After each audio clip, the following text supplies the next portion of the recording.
গতকাল সোমবার ২৭ জানুয়ারি পরিচ্ছন্ন ও প্রকৌশল বিভাগের সমন্বয় সভাতে চট্টগ্রাম সিটি কর্পোরেশনের মেয়র ডা. শাহাদাত হোসেন বলেছেন, চট্টগ্রামে জলাবদ্ধতা সমস্যা সমাধানে বর্ষাকালের আগেই দ্রুত এবং কার্যকর উদ্যোগ নিতে হবে। সভায় তিনি বলেন, জলাবদ্ধতার জন্য নির্ধারিত হটস্পটগুলোতে আগামী বুধবারের মধ্যে খনন কাজ শুরু করতে হবে। মেয়র বলেন, জলাবদ্ধতা নিরসনে হুইল স্কেভেটর সহ প্রয়োজনীয় যন্ত্রপাতির যে ঘাটতি রয়েছে তা দ্রুত পূরণ করতে হবে।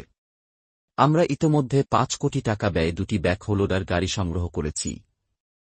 ব্যবসা প্রতিষ্ঠানগুলোতে ৪০,০০০ বিন বিতরণের উদ্যোগ নেওয়া হয়েছে।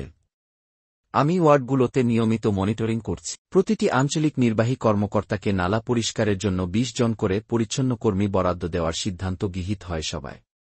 এ উদ্যোগের মাধ্যমে নালা পরিষ্কারের কাজ দ্রুত সম্পন্ন করা হবে বলে আশা করা হচ্ছে। সভায় উপস্থিত ছিলেন চসিকের প্রধান নির্বাহী কর্মকর্তা শেখ মুহম্মদ তৌহিদুল ইসলাম, সচিব মো. আশরাফুল আমিন, প্রধান পরিচ্ছন্ন কর্মকর্তা কমান্ডার ইখতিয়ার উদ্দিন আহমেদ চৌধুরী, প্রধান প্রকৌশলী মোহাম্মদ আবুল কাশেম সহ পরিচ্ছন্ন ও প্রকৌশল বিভাগের অন্যান্য কর্মকর্তাবৃন্দ। সভায় নগরীর জলাবদ্ধতার উপর মতামত দেন সমাজকর্মী শাহরিয়ার খালেদ।